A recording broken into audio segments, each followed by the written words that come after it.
West showdown. It's hot, slick. We are in for a real treat today. The sense of urgency is up. Let's get focused and get ready to rock and roll here. 200 laps in the desert. Green flag, green flag. Underway at Phoenix. There's something evil lurking beneath the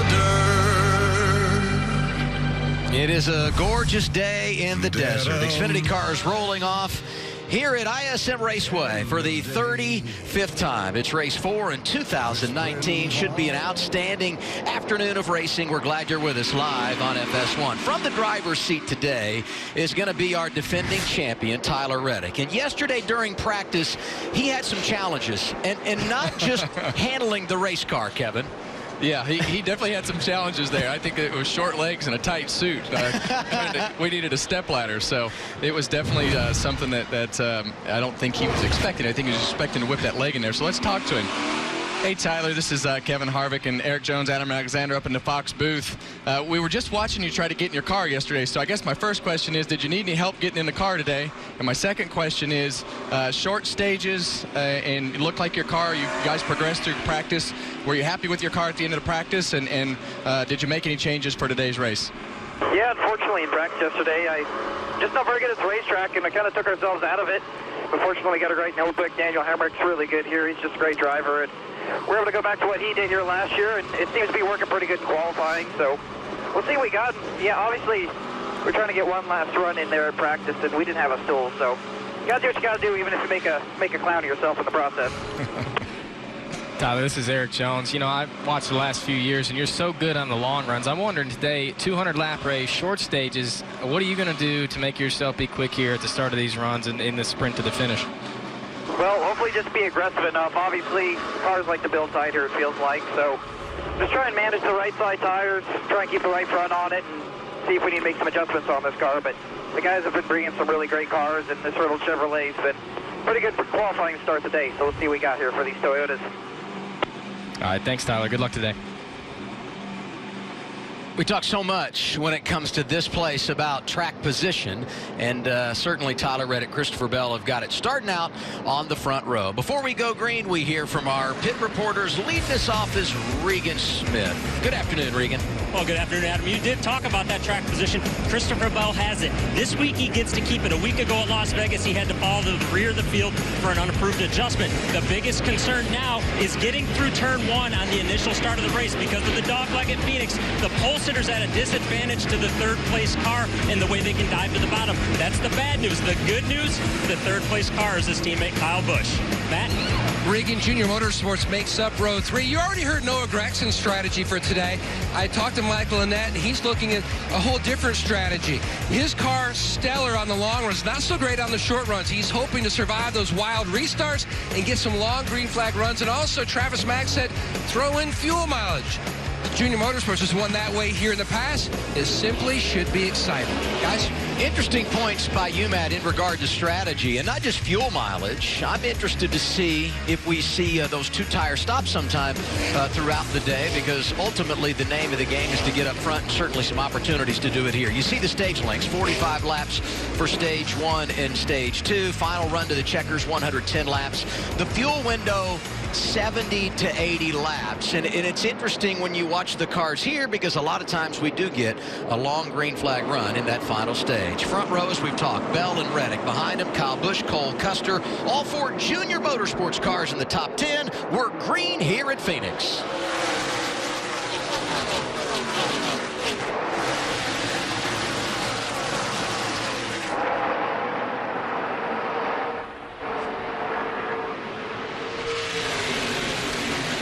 That first turn is always a tricky part of the race because these guys are on used tires from qualifying.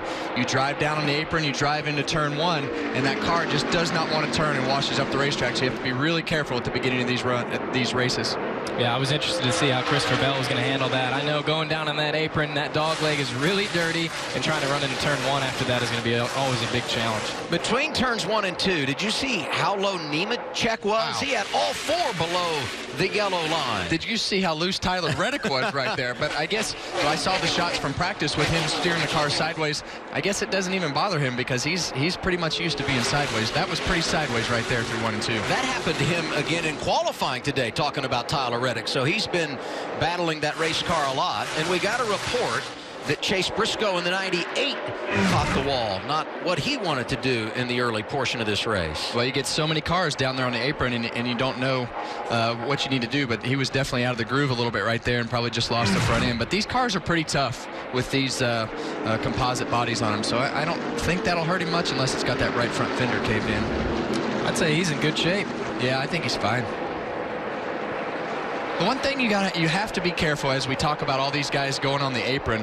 When I went on the apron in qualifying, it ripped the jack post off of my car. And, you know, if you go on the apron right there and that jack post comes off of your car today, you're in big trouble for the rest of the day. It's violent. It is. You know, it's a big advantage at times to go down there, and it's really enticing, but it's also a pretty big hindrance to your car, and it's really easy to tear something up. Riding here with Austin Cindric. This team Penske, won this race a year ago with Brad Keselowski. Cindric was top 5 here in the fall. They came in with great expectations. He's 7th right now. Had a long top 10 streak in last week when he was involved in an accident in the latter stages at Las Vegas 7 days ago. We go on board with Tyler Reddick, and we got to say a special thanks to him for carrying this visor cam. An unbelievable perspective here. It is, and I wish we could put a visor cam on Tyler Reddick every week, because for me, he has become really fun to watch, and obviously he's our series defending series champion from last year, and he's a fun race car driver to watch, and every week I feel like he gets a little bit better. He does things that we haven't seen him do before, and he's a really aggressive driver, and I think that's what fans like to see. The championship carryover has been interesting for him because he changed teams. You both know what it's like to try and defend a championship. To do it with a new club has got to be an added challenge, and we talked about Cindric earlier. He's on the move up to 6th around a net there. You know, Austin Cindric's guy's done a really good job, I think, over the last year. When he first came into the series, he had some struggles, but he's done a good job to develop himself with a great team, obviously, to become a guy who's consistently in the top 10. And I think that's really impressive, in my opinion, his improvement over the last year. 7 laps in, and we haven't mentioned Justin Allgaier, winner here in 2017. This is his kind of racetrack, Kevin. It really is, and we talk so much about him shifting as we go through what is now turns 3 and 4. It'll be interesting to see if the cars slow down that much today to where he'll start shifting, because the transmission ratios really aren't designed to shift. So you have to have kind of this abnormal shift that you do right before you get onto the throttle, and it jerks the car sideways. And for me, I never liked doing that because it always threw off my rhythm. But see both of those guys right there on that yellow line, and in turns 3 and 4, that's where you want to be. It's like there's a little trough right there. You put that left front tire, and if you can keep your left front tire right in that trough on that yellow line, it'll pull that car around the corner and give you a good run up off the corner. Easier said than done, right? It's hard to hit it. It's hard to hit it every lap. Very narrow. When we were here in November, Christopher Bell was in a must-win situation. Had problems in the inspection line. Didn't even make a qualifying run. He rolled off 38th, found his way to the front in the middle stages, went on to victory lane. Today he starts on the pole. The view much better. He's led our first 9 laps and currently has a 1-second advantage over his teammate. That would be Kyle Busch. And you saw the 3rd driver from from Joe Gibbs Racing, Brandon Jones, who is 9th right now. And we go back to last November. Here it is right here. Put in perspective how hard it is to come from the back 200 laps at this place. Well, it depends on how good your car's driving, but at this particular place, it becomes even harder because track position plays a big role in how your car handles. And so passing is a little bit of an art, and you have to have a good handling car, but usually it takes a really long time because the leaders get so far ahead. That was his 7th win as a rookie, the most all-time for a first-year driver in the Xfinity Series. But because of the pressure he was dealing with, perhaps the most impressive from last season. Bell leading today. We're 11 laps in the desert. Let's have a little fun with our guest driver analyst, Eric Jones. That's Eric with a K. It all started quarter midgets when he was growing up racing in Michigan. First NASCAR win. Look at the emotion when he claimed the checkers here at Phoenix. Did it again in 2014. That was the night when the race was delayed because the lights went out. Picked up the championship a season later, driving for Kyle Busch, and of course, first checkered flag at NASCAR's top level coming last summer at Daytona. It's been a whirlwind. You've been climbing so fast in recent years, Eric. It went fast. You know, 6 years ago, I made my first truck start at Martinsville, and six years later, we're here in the Cup Series. So it's been a fun journey, though. I've had some good opportunities and been with some great people, and it's been a fun ride. One thing I was curious about, and you've been through the ladder system with Toyota and Joe Gibbs and Kyle Busch, but when you started for Kyle, I know you guys raced against each other in late models. When you started, how helpful was he to you with the truck? Did he offer a lot of advice, or did he want to beat you all the time, or he knew he was going to beat you? And that's how I always feel. He feels like he can help you and beat you. I think that's how Kyle feels. He can help you and beat you, especially early on. You know, he left it kind of up to you to approach him, and I was nervous at first. I didn't want to really go talk to him, and finally some people around me said, you know, just talk to him, and we built a great relationship from that, which started as him just helping me out, and even to this day, I still go to him all the time for advice. So he'll help you if you ask him most of the time. See Brandon Jones working over Justin Allgaier here. You know, if there's anyone who has followed a path like you, it's Christopher Bell, and apparently he's taken all that knowledge that Kyle's given and made it transfer because he's having a successful Saturday afternoon. And we just saw Brandon Jones trying to run down Justin Allgaier. What's the latest on driver 7, Matt? When you look at that 7 car, the previous lap, you saw him go to the middle lane. He's just trying to hold on until they get a chance to fix the race car because Regan, he can't even turn the wheel. It is just so sideways loose. Well, the 20 car of Christopher Bell, right now he is all quiet on the radio. The biggest thing that they were concerned about overnight, crew chief Jason Radcliffe was worried about the cup rubber that was going to go on the racetrack in this practice today. Obviously, they made the right adjustments. Driver is silent, just getting advice about lines to foot. Kyle Busch is running behind him. You know, that's interesting because for Bell, he hasn't been on track today other than qualifying. He has to anticipate what the track is going to be like. Kyle has an advantage because he's been out there in Cup final practice, or could it be a disadvantage because he has a little bit of a misread and has to readjust? What's the balance there for two guys coming from a couple of different situations? I would say it's definitely not a disadvantage just because of the rhythm of going around the racetrack and the visual and you know, just those reps just mean so much. I would say you know, based upon what they did in practice, based upon their past knowledge, you're kind of taking a guess as to what you think the balance is going to be. Very rarely would you take an Xfinity car and leave the balance the same from practice to the race because you have these trends that you go off of. In my past, that's what I would say. I would agree. Let's hear from the 18 team halfway through this first stage. The back's just starting to get a little bit better, but the front's tight. The time up till now, I can get the back, step out anytime I want to, unhook with the rear.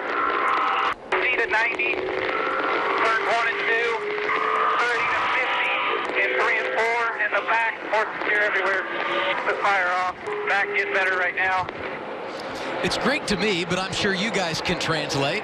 I would say that's a very typical Phoenix condition. You know, it's really tough to get the front end working here as good as you really want it to ever. And a lot of times you're getting yourself in a situation where the back start to get unhooked. And when you lose that, then you lose all your turn altogether. So it sounds like Kyle's just struggling with that a little bit. Yeah, and you want the car to be as free as possible to try to make that front turn. And when you try to make it turn with the back and it doesn't help the front, then it just becomes two problems. So you heard Kyle talk about the tight and the loose, and that's really the worst condition that you can have here because you can't be aggressive anywhere. If it's just tight, you can adjust your braking, you can move up the racetrack, you can dime in the corner, you can use the apron, you have all kinds of things that you can do. But when you have two problems, it's hard to fix it.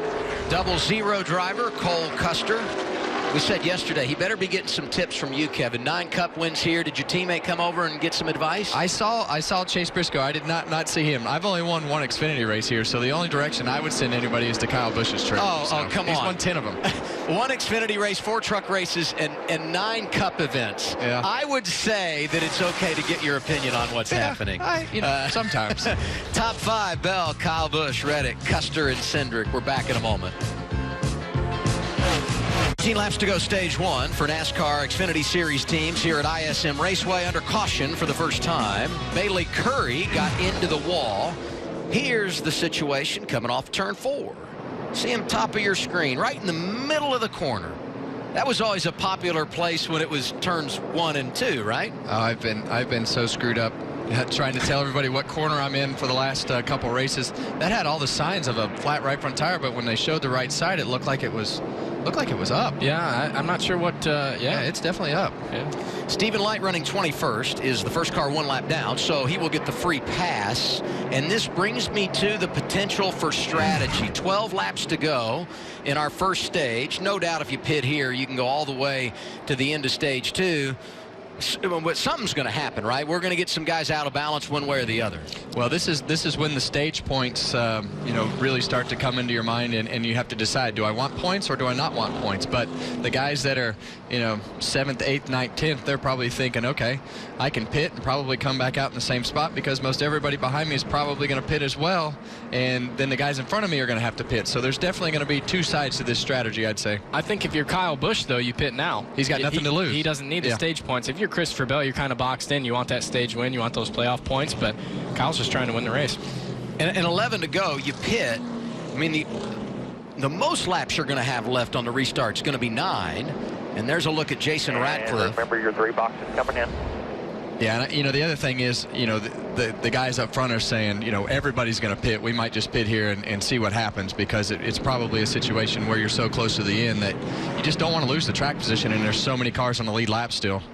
And if you're, let's say, Ryan Sieg running 14th, maybe, I guess if you stay out and everybody else pits, you won't be able to hang on and get those stage points. So that doesn't make any sense either. 43 all yellows. Looks like everybody's thinking the same way. Christopher Bell leading them down pit road, Matt. And the 22, Austin Cindric, they were talking back and forth about the advantages of staying out, picking up some points. He told me this morning the biggest thing he's looking to Homestead. He said this is the most important race next to Homestead because they want to have a chance at the championship. Meanwhile, the 2 is on pit road. You can see right sides going on. His car really took off well, held the pace well, a tick on the tight side. Regan?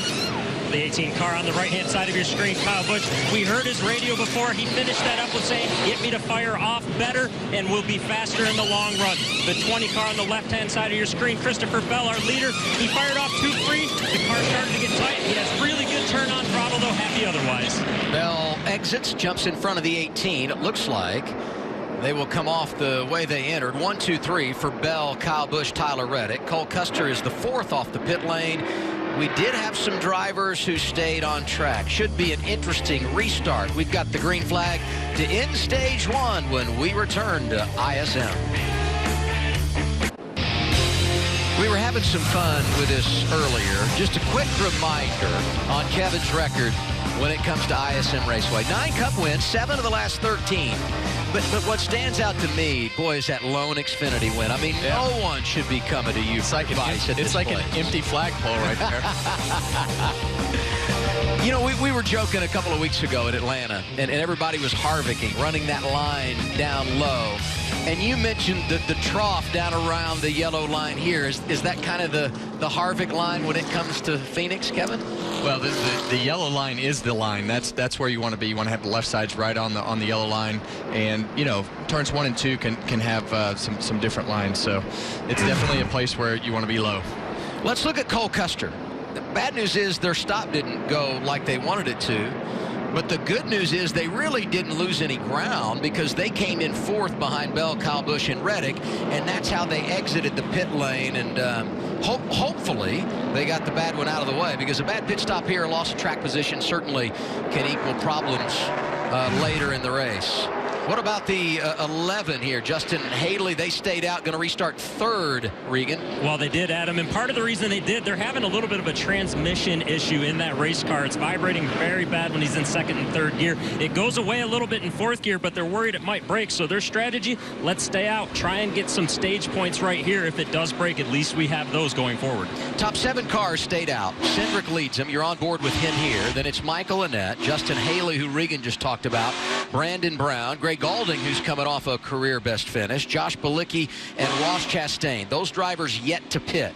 Christopher Bell won the race off pit road. That's great news. Bad news is restarts 8th. Yeah. That means outside lane. That's going to be tough here. I think Kyle Busch is going to be in a pretty sweet spot here when we get to turn 1, because he's going to go all the way on the apron and he's going to pass a bunch of cars. Well, he's on the outside, yeah. so our scoring monitors. So it's going to be Bell because he's on the inside. So. Okay, so our scoring monitors reset now, and he will be on the inside, and we're going to have 6 laps to go, stage 1. Shot out of a cannon is the 22 of Austin Cindric.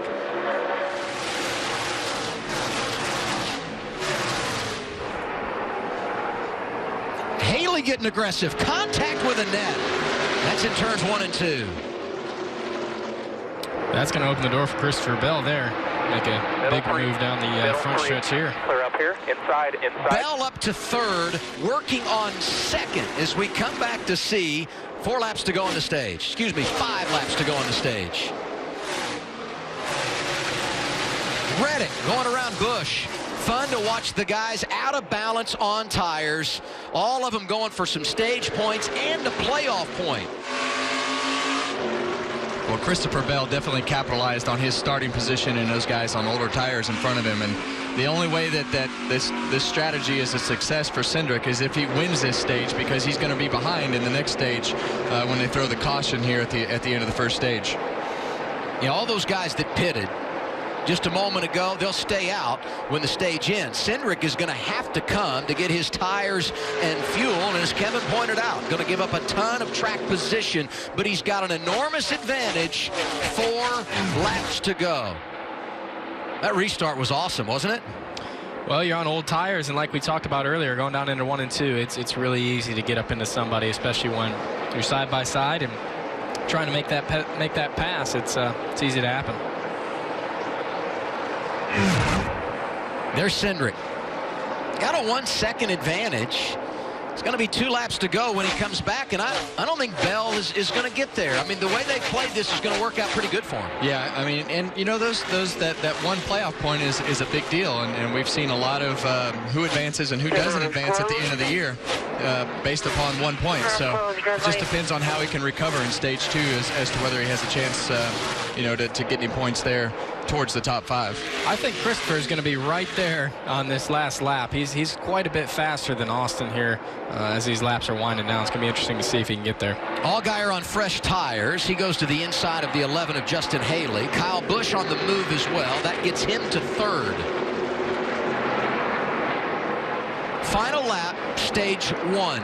And right of your screen, as you pointed out, Eric, Bell is running him down. Yeah, I don't think he's going to have quite enough time. He needed about 1 more lap to make something happen there, but he gained a lot on him.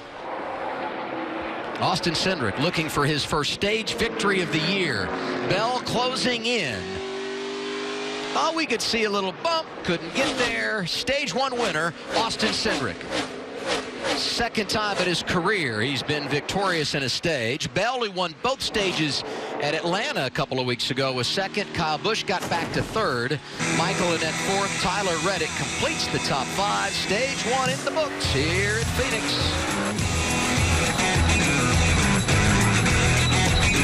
Time for a little On This Day. March 9th, 1963, the Beatles debut on the Ed Sullivan Show. 73 million viewers watching, kind of like today's Xfinity race from Phoenix. March 9th, the Boeing 747 flies off. 1971, Satchel Paige nominated to the Baseball Hall of Fame. And then in 2008, Kyle Busch able to win at Atlanta. It was Toyota's first Cup victory. Kyle Busch a part of the equation here. Finished our first stage in the 3rd position. We'll cycle up to 2nd after Austin Cindric pits. They played strategy, best we can tell, after he gets his pit work here. Driver 22 going to restart around 14th or 15th, so going to have some ground to make up. He will come down with Michael Annett, Justin Haley, and others. Scheduled stops here for him, Matt. Crew Chief Brian Wilson knew they would take some time here, lose some pit road, lose some time on the racetrack as far as track position. He said the car needs to be much freer. He wanted a bigger swing than they were discussing earlier. Meanwhile, over on the one, you can see the handle in the back window, the one car. They're going to take a little bit extra time because he does have some damage on the left side after contact with the 11 car. They got approval from NASCAR to work on that, pull that out. His car, a little bit more on the tight side. Regan? Bottom right of your screen, Justin Haley finds his pit box. He still has that vibration to contend with, and much like Mike Lynette has the left side damage, Justin Haley a little bit of right side damage they wanted to take a look at. Otherwise, his car is 2-3 on exit, and he's away. And we were looking at it from our vantage point in the booth. Doesn't look like there was a ton of damage on the right side of that 11, so that's good news for Justin Haley, the rookie, coming off back-to-back top 10 finishes. No surprise, Austin Cindric wins the stage first off pit road. Kevin? Austin, this is Kevin Harvick, Eric Jones, and Adam Alexander up in the booth. We see you get the stage win there. We know how important those points can be towards the end of the year. Tell us what your strategy is, where your car is working good to pass these cars that you have in front of you to gain that track position back. Yeah, hey guys, honestly, our strong suit this weekend so far has been the short run, so trying to balance our car out just a little bit. Obviously, it's, as you guys know from running cup practice, this place is just going to keep building tighter and tighter, so me and Brian Wilson and the boys are trying to keep on top of it, get this money line Ford Mustang in victory lane today. I think we got a good piece, and see how many cars we can get here. Obviously, we're not too far to the pointy end, but that can change after a couple of restarts. All right, buddy. Thanks for talking to us, and good luck. Thanks, guys. You look at Cindric, he was running inside the top 5. Caution comes out. They stay on track. He wins the stage. Going to restart outside the top 10. Going to have to get aggressive when we return.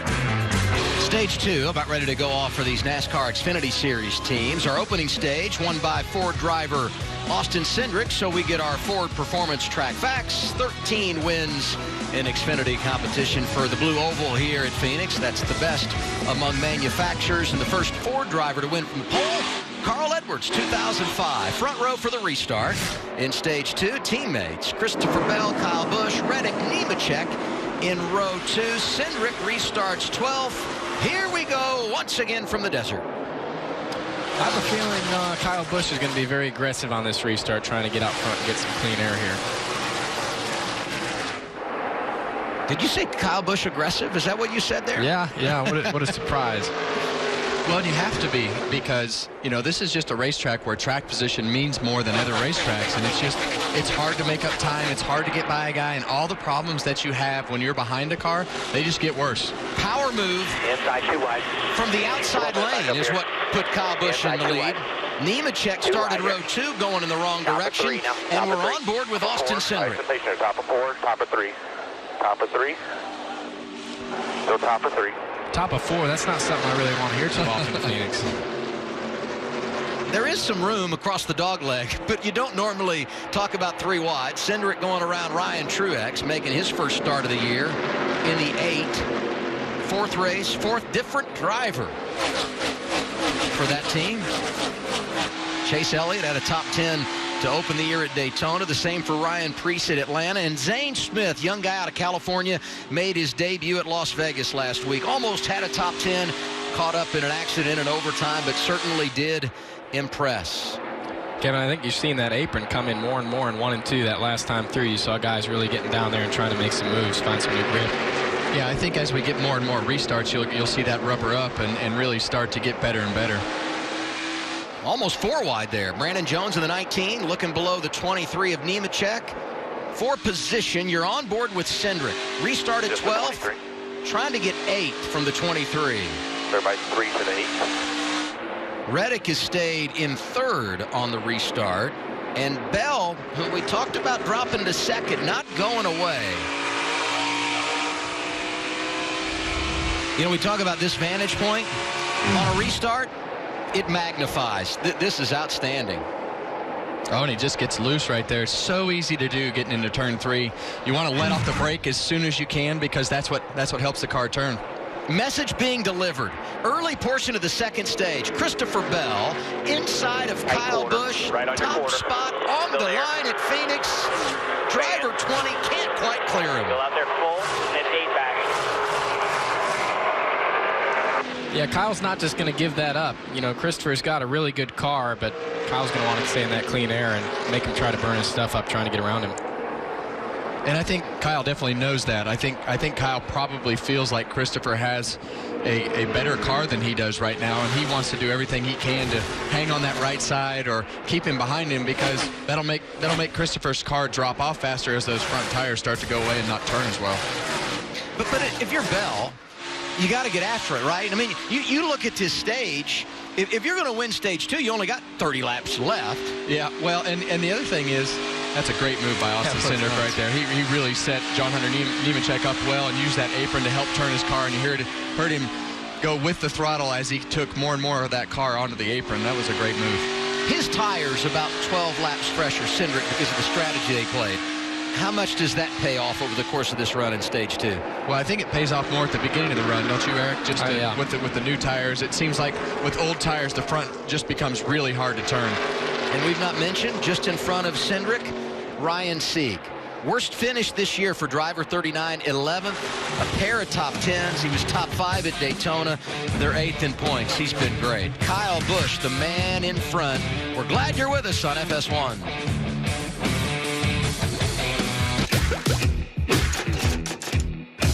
With the start-finish line being moved here at ISM Raceway, the track feels completely different. Under a green flag lap, when they moved the start-finish line, it didn't really change much for us driving-wise. Giving feedback, it gets a bit confusing. Now it's all about getting that run off of turn 3, which is the old turn 1 and 2, for your entire lap. Being able to shortcut that dog leg and being on the inside getting into turn 1 is a huge advantage.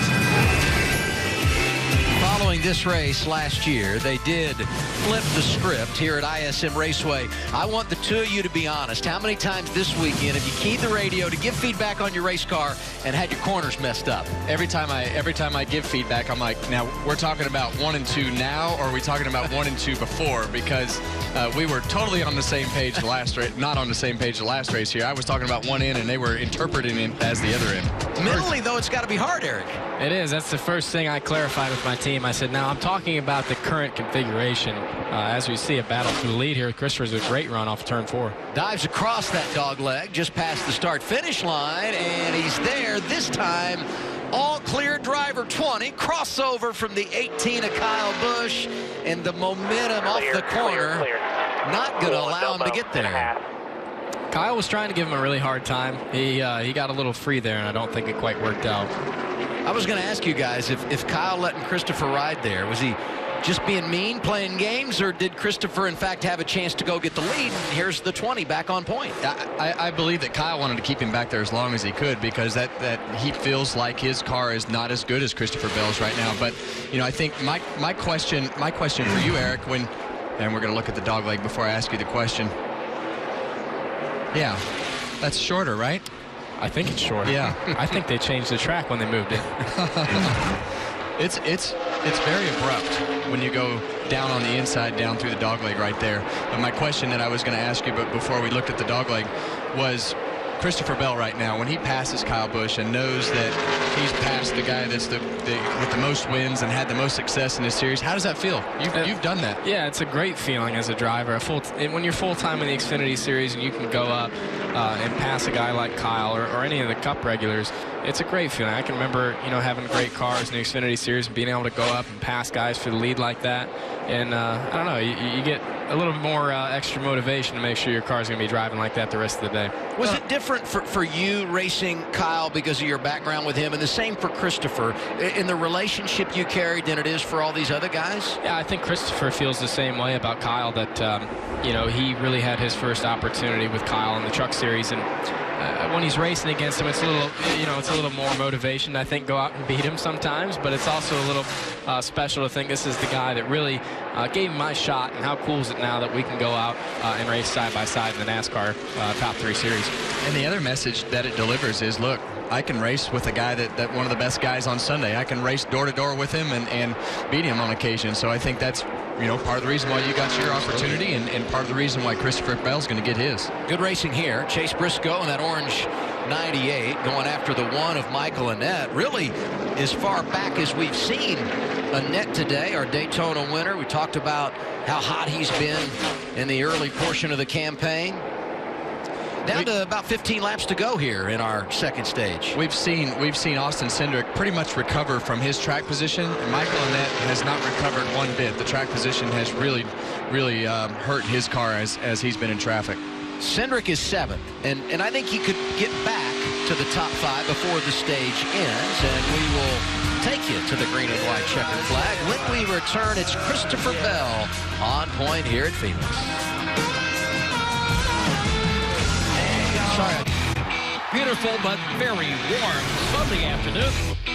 Campgrounds are full. Happy race day, everybody. It's going to be a great afternoon for racing. You can't ask for anything more special than what we have here tonight. Drivers, start your engines! Let the party begin.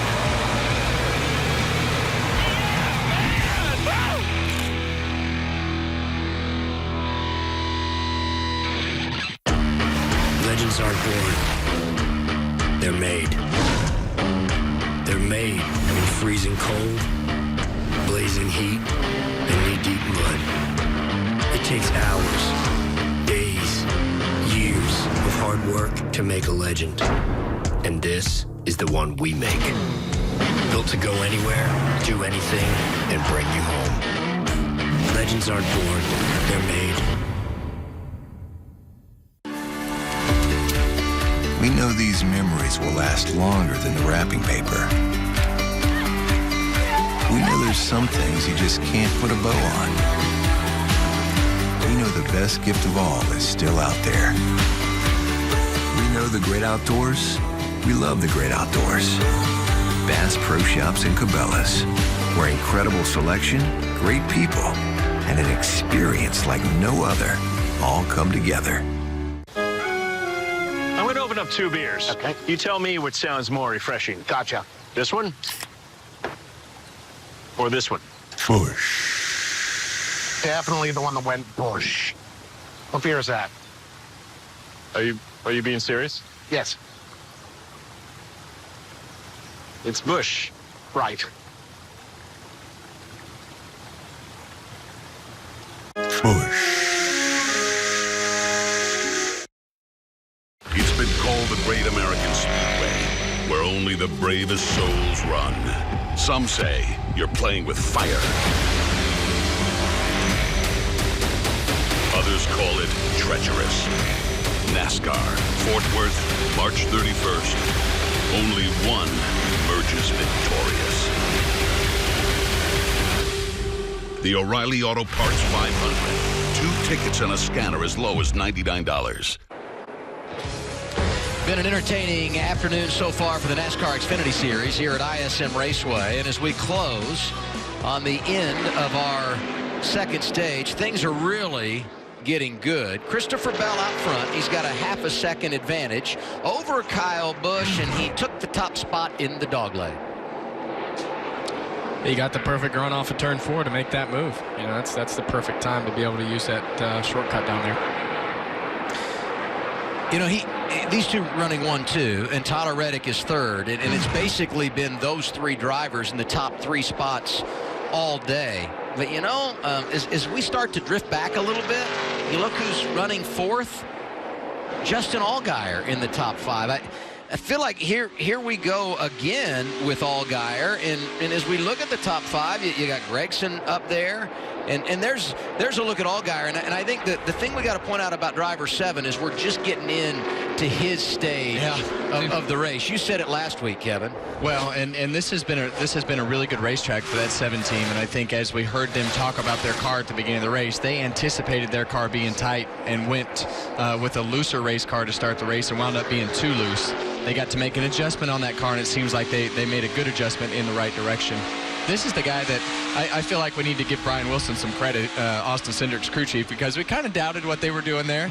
But he's running 6th right now, and I would, you tell me, Eric, giving up 1 stage point from where they were running 5th, and getting that stage win and that playoff point are much bigger, don't you think? I agree. I mean, anytime you can get those stage points, that playoff point is going to be huge for them come around that time of the year. It's worked out pretty good for them. I never would have guessed it was going to work out that perfect. Well, the reality is, as we were talking during the break, he likely was not going to work his way into the top 3. I mean, you look how those guys had separated themselves. Comes down pit road, gets the tires, loses the track position, but got the playoff point, got some stage points, and now puts himself in a great position. This is 16th and 17th. Ross Chastain, Brandon Brown. I was thinking about Ross Chastain, and as I was going through my pre-race work, I was like, you know, he almost won a truck race here back in 2013. He missed out because you beat him for your first career win, Eric. Yeah, I remember it well. No, Ross is a great racer, and you know, he's a friend of mine, and I've enjoyed watching him get some opportunities and some good equipment, and be able to get that win at Vegas last year. And he does a very good job in the equipment he's in. They don't have the funding that some of these top teams have, so it's been fun to watch how he can go out there and have solid runs. And I feel like that Ross's success in the other stuff, the other vehicles that he's won in, and the good runs that he's had in, has made this team better. You know, they've wound up with, looks like, with a few more sponsors on the car, and it's also made them perform a little bit better, just basically because of the things that Ross heard and saw and was around. But I feel like it's made this 4-team better. Well, maybe the new version of Ross Chastain is the guy he was racing with there, and that being Brandon Brown, another young driver that's in lesser equipment, that's turning heads on a regular basis. And now the battle for 5th. On board with Cindric, trying to get Gragson. If he gets back to the top 5, and we've only got 3 laps to go in the stage, I feel like they are doing everything they need to today. You know, I know he said he had a good short-run car, but again, he's coming on in this long run. And I disagree. Yeah, it looks like it's pretty good on the long run. And I have bad hearing, Adam, but I thought I heard Austin Cindric downshift, you know, 5 or 6 laps ago when they were in traffic. But maybe these cars are starting to get to that point in the run where you can start using that 3rd gear in turns 3 and 4. Interesting. This is actually a shorter run, the shortest run likely that we'll have today, because you take the laps off at the beginning of stage 2 as we wrap up stage 1, and you go about, I don't know, roughly 35, 38 laps. So we'll be getting down to a long green flag run here after we complete this lap, because we're going to wrap up our opening second stage of the day here at Phoenix, and it's going to go to Christopher Bell, who will get his 3rd stage win of the year. Bell wins second stage. Kyle Busch is the runner-up. Then it's Tyler Reddick, Justin Allgaier, Noah Gragson, the top 5. Cindric couldn't quite get there, but he finishes 6th. Other drivers scoring points: Cole Custer, Ryan Sieg, Ryan Truex, and Justin Haley. He's trying to get his 2nd consecutive win in the desert.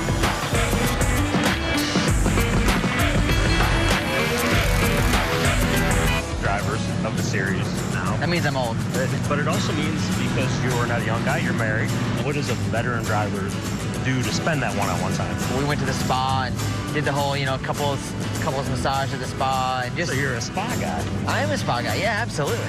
You're also family oriented with your other families. I hear you guys all used to travel on motorhomes together. We're always surrounded by people, especially family. So it's cool that my family's gracious enough with their time. They come and hang out with me. They know that if they want to spend time together, we have to do it here, and it makes it really nice. Little Gator, where'd that nickname come from? Everybody always used to call my dad Mr. Alligator. So my dad was always Gator, and so we were in an ARCA race one time, and one of the crew members was like, this must be the Little Gator you always talk about. And it just stuck. And being Little Gator to my dad being Big Gator, pretty cool. Justin Allgaier, one of the great veterans of the NASCAR Xfinity Series, had a career year in 2018, and if not for an engine failure last week at Las Vegas, would be off to another extraordinary start in 2019. You go with him to get like a pedicure or anything? He and I have not done the massage together. Okay. Yeah, let's be clear about that. I got my toes done for the first time the other week. Really? Yep. Now see, Eric, I was going to Eric, we're on live television right now. I was going to go into, there are certain places and certain times that you say certain things because, you know, I'm not ashamed. Yeah. Well, maybe we should just transition to stage 2 is over. I don't know and how it's deep time to go play into that. strategy, you know? This is, though, where the pit crews come into play, because this sets the tone for the rest of the race, and we've seen it so many times. 2 short stints on the stages, and then you get a long green flag run. Here they come. Bell, Busch, Reddick, Allgaier, Gragson, the top 5 pit stops, Matt. Third car in line, the 2, Tyler Reddick. You see the 22 peel off as well. Reddick said his car was just way too free at the beginning. That's why he lost so much track position. Time-wise, his car was just as good or better than the leaders. Randall Burnett is going to change the air pressure, shuffle it around to try to free the car up even more, and told him, remember to work your brake bias at the beginning of the run. Meanwhile, the 7, he is already away. His car 2-3 start. Regan. Kyle Busch being very descriptive on the wheel or on the radio. He needs more lateral grip so that he can tug on the steering wheel, but he also needs the steering wheel to work when he does do that. Christopher Bell, his car is just too tight, wants to be a little bit freer on the long runs. Not as good a stop there for Kyle Busch, but he is able to maintain that second position. Top 4 stayed the same. Bell, Busch, Reddick, Allgaier, Cole Custer gaining some ground. He goes +2. Let's hear from Bell, who's now got his 3rd stage win of the year. Christopher Bell, this is Eric Jones, Kevin Harvick, and Adam Alexander from Fox Booth. You got us? I got you. Well, it looks like you got a really fast race car today. What are you going to do here this last run, and what does your car need to do any better to keep ahead of Kyle Busch here for the last stint of the race? Yeah, I feel really nice. This Ream Supra is really good on the short run, and I think that's where I'm a little bit better than Kyle. So just got to be really careful that I need to keep backing up my entry so that I don't start pounding the front tires there late in the run. We're probably going to go a lot longer here than we have the first half of the race. Sounds like a plan to me. Have fun out there, and good luck for the rest of the race. Thanks. Hope you're having fun up there. He's doing a good job. The free pass here goes to Stephen Light. He will restart 21st. Christopher Bell leading this thing this afternoon. Time for our Midas driving touch, highlighting Jason Ratcliffe. Crew chief for Christopher Bell, 44 Xfinity wins, 33 of those with Kyle Busch. Won the championship in '09 with Kyle, and he's delivered at NASCAR's top level as well, 15 Cup victories. Let's hear from Jason down to Regan. Well, that's right. Veteran crew chief Jason Ratcliffe. Hey, we heard your driver say that he wanted to be a little bit freer on the long run, but how tough is it to adjust on a race car that's this fast right now? Well, it's tough, especially, typical Phoenix. You got to be good on restart. So we're going to try to improve the long run, but we can't hurt the restarts. We got to keep it out front. So we'll keep working on it. Hopefully we'll be there at the end. Good luck. Thanks, Jason. They have been great together. Jason Ratcliffe, Christopher Bell. That's our Driving Trust, sponsored by Midas. We're about ready to cross the halfway point in this race, and we said these pit stops would be important. So our Xfinity fastest pit stops, we'll just keep it right there in the family. Christopher Bell, the 20 group at 12.8, and Tyler Reddick's crew doing a nice job. They come off at 13.5. You see Ryan Truex back there. He's running 8th in the 8 car. I thought he had a really good car in practice, the way that their speeds looked, and seems like they've worked on that car a little bit and obviously had a really good pit stop right there, so he's got a little better track position than he's had all day. How about this long drive here, Kevin? No pace car? That's a lot of responsibility up to these drivers now. It is the most lonely feeling, and you feel like you're doing something wrong because the pace car gets off the track so soon and you have to drive all the way down the straightaway on your own. I feel like I could screw something up between that long amount of time. Final stage, Christopher Bell takes the inside lane. Kyle Busch to his outside, Reddick and Allgaier in the second row. Green flag waving once again. And it looked like an instant replay of the last restart that we had with Kyle Busch being just side by side with Christopher Bell and going to hang right on that right rear. Allgaier peeking through to third, his best running position of the day. Yeah, it's going to be really tough down here for Christopher Bell to get clear of the 18. He's going to hold him really, really tight because he's going to want to get that clean air again and try to get a little bit of gap and see what he can do here. It is exactly what we saw on the last restart. Only difference, a third car in the mix. Allgaier right there alongside Bell. Battles everywhere. Cindric and Truex. Nemechek fighting with Custer. Yeah, Ryan Truex there with a really good restart, picking up more and more spots. They worked on that car all day. What kind of a statement is Allgaier making here?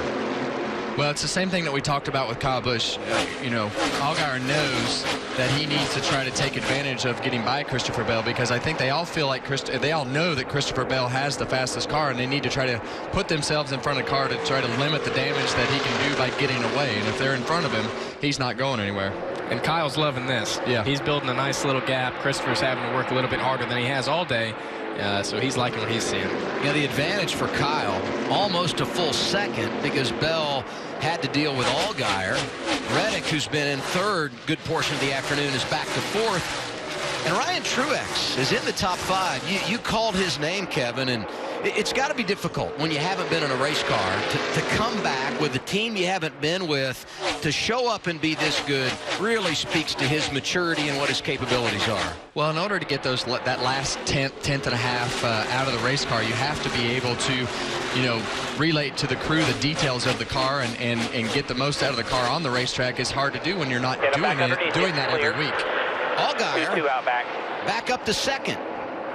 Yeah, it looks like Christopher's struggling a little bit here on this restart. I don't know if his car's a little free maybe, but Allgaier's got a good car here. I noticed, though, the clouds have rolled in, and we really didn't see that for final practice yesterday. Bit of a curveball for these guys in regard to track condition right now? Well, we saw what it did to Kyle Busch's car last week at Las Vegas. When the sun came out, Kyle's car did not handle as well, and sometimes the track and the conditions fall into your lap. And I think right now it looks like Christopher is struggling more than he has all day, and weather could definitely have something to do with that. A good run here just outside the top 10. He's also in more traffic than he's been all day too. He's stuck back here now farther than he's been, and he's going to have to learn and figure out what his car wants back there.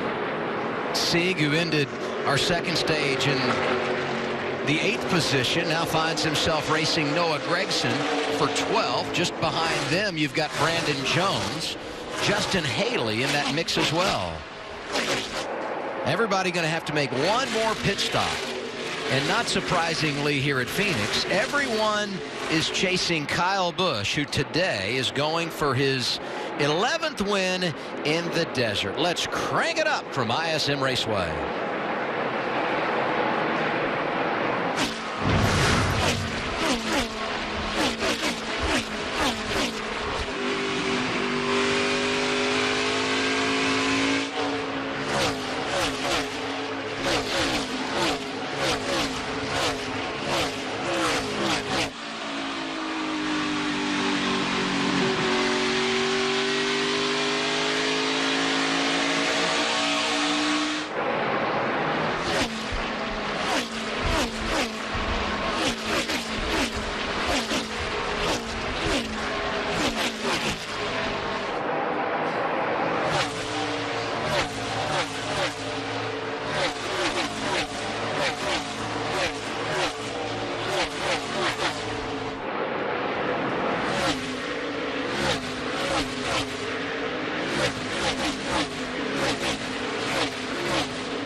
Rolling through our final stage on a cloudy Saturday afternoon here at ISM Raceway in Avondale, Arizona, with Kevin Harvick, Eric Jones. I'm Adam Alexander. Kyle Busch leading this thing, and this is as calm as we've seen the racetrack all day long. This just seems to happen in this race. You get through those first 2 stages, and things start to spread out just a little bit.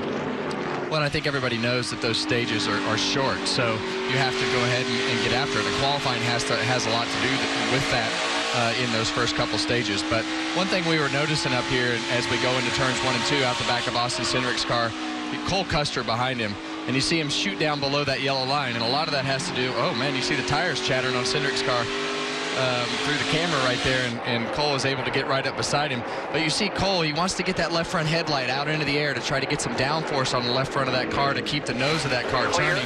And a lot of times when you get on that apron, it also helps the car kind of rotate when you get back up to that yellow line. So you can definitely use the apron down here in what is now 1 and 2 to help your car do something better than it's actually doing up on the racetrack.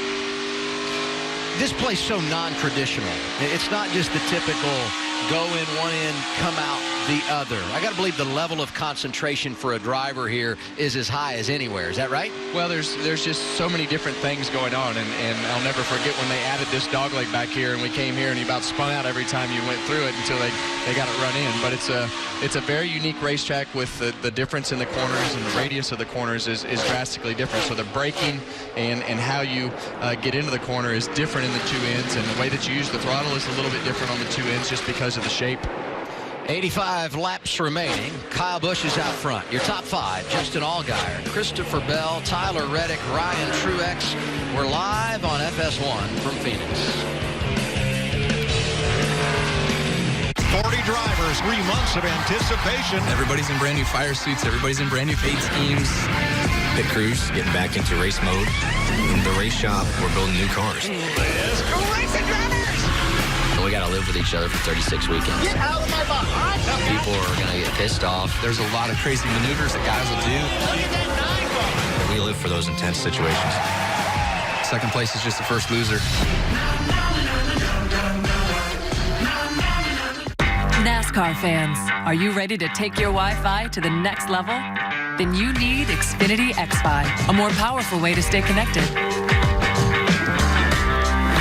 It gives you super fast speeds for all your devices, Wi-Fi coverage that leaves no room behind, and lets you control your network with the XFi app.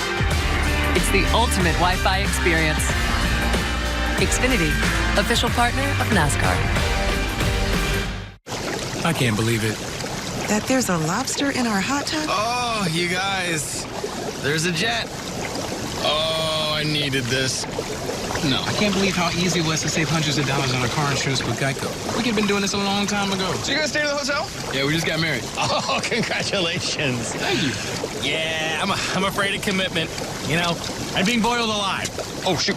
Believe it. Geico could save you 15% or more on car insurance. That guy's the worst.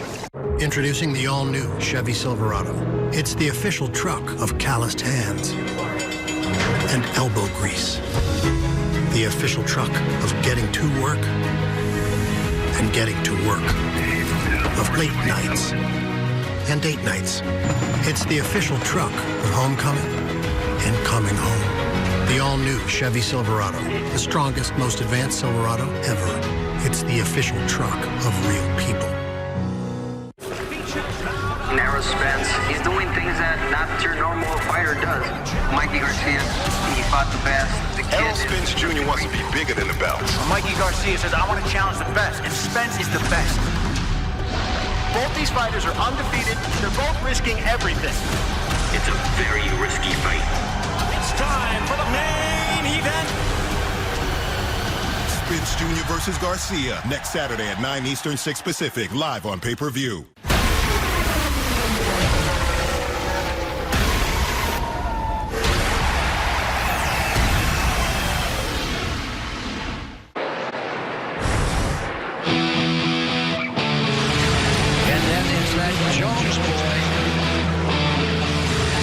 Good to have Eric Jones in the broadcast booth with us, and so cool to hear him dubbed that Jones boy by Ken Squire.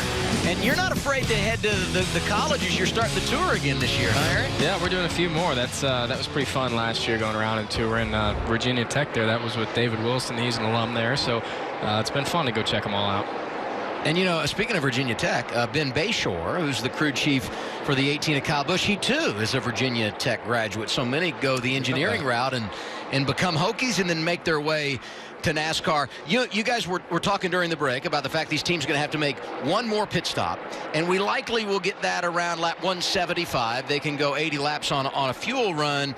Do we anticipate someone playing games? We get to lap 150, and you come down pit road, short pit this thing, Kevin, and try to gain on the good of the tire. Well, I think if you do, I think it'll only be a lap or two, just because you get in a box here because you don't want to go a lap down, and it's such a long way around pit road here that you can lose 2 laps if it doesn't go right. So you don't want to be a lap down, and you want to try to stay on sync as much as you can with the guys that you're racing around. So there's a possibility that somebody comes short, but I think it'll only be a lap or two if I had to guess. I agree. Hey, I want to go back to the Ken Squire thing. He called you that Jones boy a few years ago at Darlington. It kind of stuck, didn't it? It did, yeah. Yeah, we made some T-shirts, and I still get called that every once in a while. Nice little battle here. This for the 5th position. Truex leading Custer. A couple of young drivers that really have impressed this weekend. And we've discussed the 4 weeks, 4 different drivers. Rookie crew chief Taylor Moyer. We got to give him a nod. Was the engineer for William Byron last year.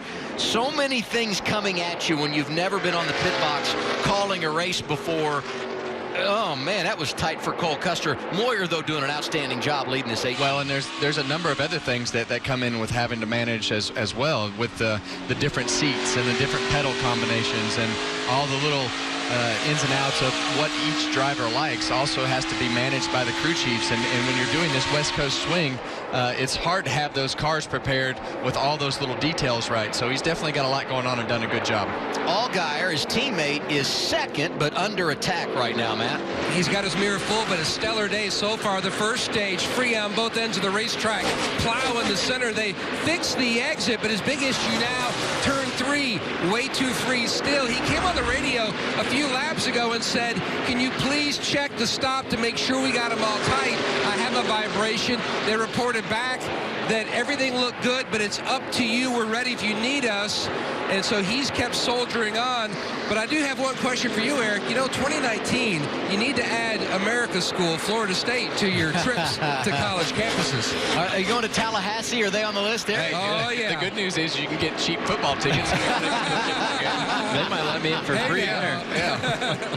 I did hear you got Michigan on the docket, which has got to be special going back home. Yeah, I have a lot of friends that went to Michigan, and for me, I grew up a big sports fan of Michigan, so it's going to be pretty cool to go down there.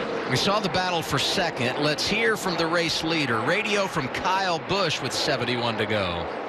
Car's better, turning better, and had better rear grip. Need a little bit more rear grip to keep up with the front turn. Or that last change was a good change, so a little bit more that direction, not a lot. It's really been difficult for Kyle to get on the same page with his new crew chief in the Xfinity Series, Ben Bayshore. They've had one race together, had some adversity, won last week at Las Vegas, and hey. Oh, and Allgaier's in the fence. Try to get down as quick as you can and just stop. Just get down and stop. That was Stephen Light that went up in smoke. Keep rolling up here. Got one coming inside here. Inside. Did Allgaier get in fluid, or did he just not see because of the smoke? I couldn't tell what happened there. The 20's sitting down there as well. Oh, Bell with huge damage. Wow, that's a game changer. Well, they were running 2nd and 3rd, right behind Light when he blew up. Yeah, that was a massive blow up. I would say that's a failure of the oil pan to contain the internals. Yeah, I just couldn't tell, Kevin. They went up in smoke, and if it was just a lack of visibility or if they did, in fact, get in some fluid. But huge damage for Christopher Bell, not quite as bad for Allgaier. And you see the 01, Stephen Light, driving for JD Motorsports, still a little bit of a fire on his race car. 4th caution of the day. Yeah, that's going to be the end of Christopher Bell's day, I would have to say. Well, he's been involved in an incident 2 weeks in a row. They were able to salvage a top 15 last week because it happened so late, but you saw the cart's already headed to the garage.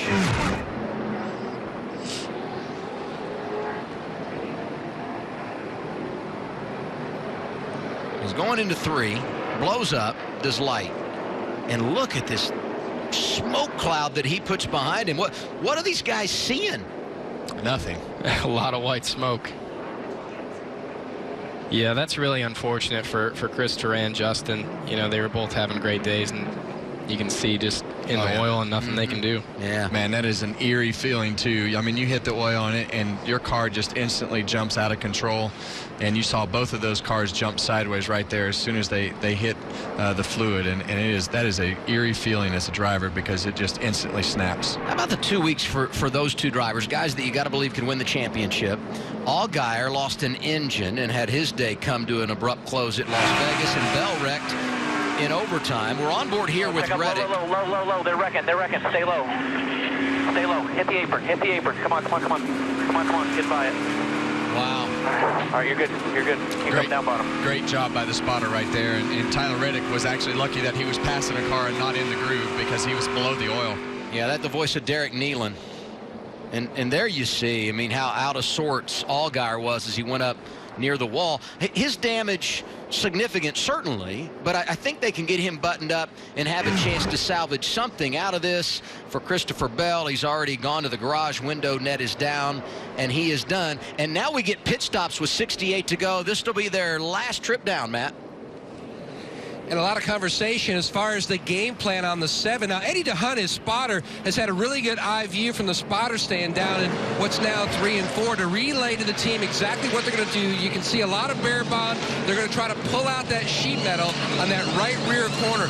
Fixing the damage first, then we'll service the race car. Meanwhile, on the right side of your screen, Tyler Reddick, an air pressure change on that 2 car, Regan. 18 of Kyle Busch, we just heard his radio. His race car's turning better, but he still needs a little bit more rear grip. The other thing he was getting was a lot of lap times from the cars behind him. A clean stop for the 18. The day may have just gotten a whole lot easier for Kyle Busch. Best competition all afternoon. Christopher Bell, Justin Allgaier was coming on. They both have put themselves squarely behind the 8 ball. Reddick moves up to second as he gets a spot on the cycle of stops. Custer, Truex, Cindric, the top 5 exiting pit road behind race leader Kyle Busch. And let's go back and look one more time at the details of our 4th caution of the day. Yeah, he's just sideways coming out of the smoke right there from hitting the fluid and just no control up the racetrack. So they're going to be able to get that car fixed, but they have to get everything sealed up on the deck lid and quarter panel. 67 laps to go. We've had a game changer here at Phoenix. So Jardian's works. Under caution for the 4th time today. Keep an eye far right of your screen, 20 of Christopher Bell. Yeah, and the interesting part of this is they're both offline from the smoke, and they have put no oil dry on the entrance to the corners. So we'll have to ask these guys, and maybe Christopher can give us some insight, but maybe they hit the brakes and the car started wheel hopping, Eric. I mean, it's just a really odd situation because we thought they got in oil. Yeah, it's an interesting, yeah, it's really interesting. I don't really know what to say other than that. It looks as though they... Now watch like bottom left. You're going to see him bottom center. There he is right there. Yeah, I mean, it is an easy spot of the track. If you're really going to get aggressive on the brakes and try to miss something, it is easy to wheel hop. So we don't know. Have to talk to Christopher about that, yeah, I believe. I mean, he's really the only one that can answer that question. Hey, the one thing I'll say, though, winning at Atlanta, he won a stage already today. All of that helps take the pressure off when you're in a circumstance like this. Allgaier hasn't won, had an engine failure last week. Now, he may come back today and finish in the top 20, but that's what makes it difficult when you don't have a win.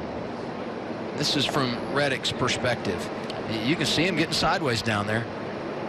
Yeah, I mean, those cars were sideways, you know, halfway into the entry to the bottom of the corner, from the wall to the bottom of the corner, halfway into that distance. They were sideways, and these cars go through the same thing. It's got to be a situation to where they just panicked because you think it's oil from a driver's standpoint. When you see all that smoke, the first thing you think is, I don't need to be in that line because there's oil on the racetrack, and you pull the car down, and sometimes you panic and hit the brake too hard, and it starts to slide the car up the racetrack wheel hopping.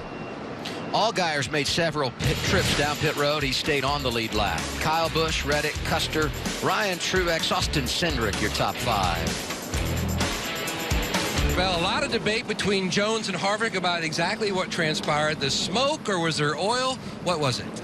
It was definitely both. I saw him blow up going into one, and I figured it was going to be slick. I saw the 7 car start sliding, and then I started sliding, and as soon as I entered the smoke wall, I couldn't see anything. I lost my bearings of where I was, and next thing you know, I'm smacking the wall. So frustrating and very disappointing because our ream Camry was extremely strong, and I don't know, it was weird. My car didn't really feel that much worse that run, but once I got back behind those guys, I just really couldn't pass them. Started on the pole, led the most laps, won stage 2, but Christopher Bell is done for the afternoon. His teammate leading this thing, Kevin. Hey, Kyle, this is Kevin and Eric up in the booth, and we're both really intrigued as to what you were fighting early in the race and how you made that car better in what part of the racetrack. I've been fighting the back end of the car pretty much all weekend, just being loose. And probably working on a little track bar there, a little air pressure stuff in order to try to make the back get back in the racetrack so I can have the ability to turn the steering wheel. That's been the best part. 10-4, man. We appreciate you talking to us. Good luck in the rest of the race. Thank you. We got 60 laps left. Going to be inside of that when we get the restart. And if Kyle's not going to win today, the guy that might have a chance to beat him is Tyler Reddick. Apparently the 20 and the 7 just got scared of smoke, I guess. I don't know. Even I hit it, like going down the back straightaway, into 3. Even I was getting loose, and I was down towards the bottom a little bit. So what do you make of that conversation with spotter Derek Nealon? Because it sounds like Reddick was referring to maybe some oil as well, or no? What do you take from what Reddick said there? The only guess I would have is water, and it was evaporated by the time they got there. I don't know. It's odd. I mean, really this is a really weird situation because of the way the car spun. I mean, it looks like oil, but they've put nothing on the racetrack, and obviously they don't see anything. Leader all day is taking the inside lane. Changes here with Kyle Busch, and I know you and I were talking, not surprising given what he's done out there so far this afternoon. Yeah, I mean, he's taken the lead 2 times on the top, and he's in control now, so he should get a better launch than the inside car and get an even better run into turn 1. So I think it makes sense, don't you, Aaron? Yeah, I agree. It's so much easier to be that guy on the outside and really control the guy in the bottom and put him in a box a little bit. Last time we saw these two in this situation, it was overtime in Las Vegas, and we got another quick caution because Reddick went around. Second row, Custer and Truex. 58 remaining as they get to the start-finish line. Bye-bye Busch. Truex trying to get to second. Contact for Custer, who has to hang on. And we're lucky that wasn't a huge wreck. Behind the 7's nothing. Yeah, that's a really tough spot. Cole was in there, being in the middle of 3 wide. It's not an easy situation. Allgaier, damage and all, knocking on the door of the top 10. Maybe not as many problems as we thought with that 7 car. Well, it looks like they've done a really nice job of getting the deck lid sealed up and everything. The biggest thing is there's no tire smoke, so that's the most important thing to keep going. Jason Burdett and the 7 crew doing an unbelievable job of keeping Justin in the game. And Ryan Truex hanging around at the front behind Kyle Busch. Watch middle of your screen, 00 Cole Custer. He's just in a bad spot, behind cars in the middle, and the car just steps out on him. And luckily, when he came up the racetrack, he didn't clip John Hunter Nemechek harder than he did and spin him around and wreck a whole bunch of cars. And I'm guessing at this point, as a driver, getting a restart, just over 50 to go, it's time to make it happen, right? Yeah, everybody's being aggressive, making big moves, and looks like Cole Custer just kind of got, like Kevin said, in a bad spot, and not really a lot he could do. He's back to 10th. Allgaier inside of Haley. That's for 11th on track, and I just can't say enough good things about Ryan Truex. Yeah, we talked about this yesterday after practice, Adam. We talked about how his lap times looked, and I think as Ryan has gone through the beginning part of this race and really got into a rhythm and been able to give some good information to his team after he's comfortable in the car during the race here, I think he's just gotten better. And the other thing is, as you get closer towards the front, the better your car handles. And hey, we should point out he is the younger brother. Most would know this, but the younger brother of Mark Truex Jr. is a Cup champion. Eric, your teammate over at Joe Gibbs Racing, and carrying the colors this weekend of Martin's Foundation. If you have a chance to check it out, go over to their website. But Martin's longtime girlfriend, Sherry Pollux, has battled cancer. They've done so many unbelievable things to raise money. The Catwalk for a Cause that happens in May, one of the great galas in the NASCAR community every spring, and it's good to see him carrying those colors here this weekend. Cole Custer trying to go back to the front, drives around the 9 of Gregson. That's for 9th. Yeah, and Cole lost a whole bunch of spots on that restart when he got sideways, so he's trying to minimize the damage right here as we get towards the end of the race and make up as many of those spots as he can. Yeah, and if the camera drifts just a little, you're going to start to see Justin Allgaier. And we had said how important the end of this race might be for him because of the engine problems they had last week, and they're hanging around. And I'm telling you, there may not be a better start when you look at expectations to the year than this team right here. Ryan Sieg looking for his third top 10 finish in 4 races. They entered 8th in points, and we've chronicled the changes they made in the offseason, bringing Shane Wilson over, but they're answering the bell, and it doesn't matter what kind of racetrack. Well, and it's the snowball effect too, and the better that you run, it's a momentum builder for your team, and you start to realize the things that are working for you. But you also wind up getting more attention on TV, and you wind up getting more sponsorship, and that makes things go faster as well. And the more you run at the front, the more confidence you have as a driver, right? Every week, and they're exceeding expectations. The 9 has done some positive things as well. Looking at another top 10, Regan. Right now he is looking at that top 10, Adam. But Kevin mentioned earlier in the show losing a jack post here before. That's the issue with the 9 car right now. They're hoping this race goes green to the end, because if they have to come back down pit road again, they don't have a right side jack post because of the dog leg. It fell off when they went through there. It broke off when they went through there a little while ago. So a little concern there if the caution comes back out for this team. And I would hope, I mean, everybody pitted here with just under 70 laps to go. They don't have any more tires, so you would anticipate that they won't be making another pit stop. And the climb continues after that rough restart for Cole Custer around the aforementioned Ryan Sieg in the 39, trying to get up to 8th. Yeah, you see Cole right on that yellow line down there as the race runs on here through the laps. You see those yellow lines start to turn black, and those lines start to get grippier, and you can usually use them better through 1 and 2. Jeremy Clements back to the top 15, racing Brandon Brown in the 86.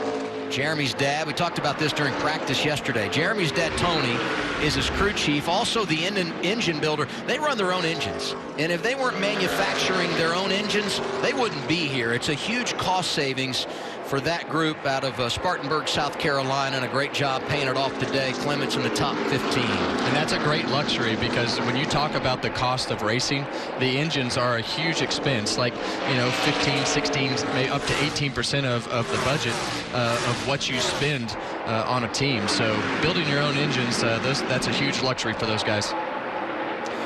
Briscoe here is 13th. He was in the top 10, got a speeding penalty on that last cycle of stops that put him behind. I feel like he's run 8th to 12th all year long. Every time we look up, that's where the 98 is. Kind of a frustrating place, or at least it can be, Eric. Yeah, it is, and they've been working, obviously, I'm sure, to get better each week. But, Chase is a good driver, and we saw that last year with some of the races that he's run, and I'm sure they'll figure it out. Not everybody can always start the season out fast, so hopefully they're going to get it figured out here soon and continue to improve. And the one thing I can tell you for Chase, he's been over in the trailer the last couple of weeks.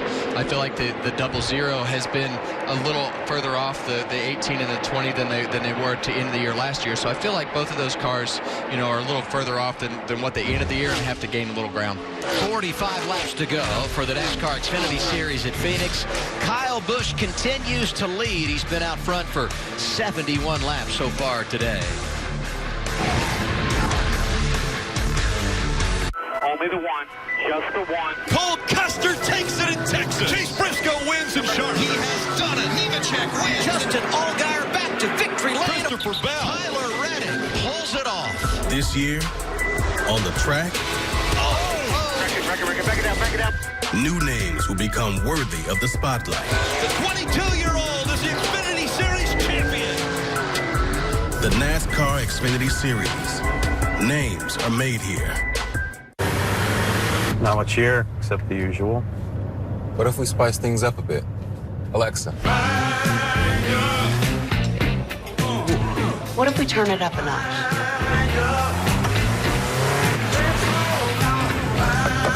What if we go off the map?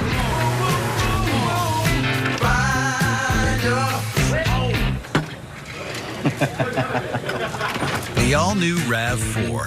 Toyota, let's go places. Why didn't you book your family vacation on a travel site? At Hilton.com, I get the price match guarantee, and I can choose from their 14 different hotel brands, so I get the right hotel for every member of my family. Like a DoubleTree for my cousins who love their warm chocolate chip cookies, a Homewood Suites for my uncle who likes a long stay, a Hampton for my sister and her kids, It's a lot of syrup. and the Waldorf Astoria Beverly Hills for me. But I thought your family vacation was in Miami. It is. I hear they're having a great time. Book at Hilton.com and get the Hilton price match guarantee. If you find a lower rate, we match it and give you 25% off that stay. There are better-known tractors in the world than Coyote. Ones with bigger names, longer histories, more popular hats, cute toy lines. But there's not a single tractor ever been built that's better equipped to do the dirty work. So we'll let the others keep their squeaky clean images. And we'll focus on what really matters. Coyote, we dig dirt. 40 drivers, 3 months of anticipation. Everybody's in brand new fire suits. Everybody's in brand new paint schemes. Pit crews getting back into race mode. In the race shop, we're building new cars. Let's go racing drivers!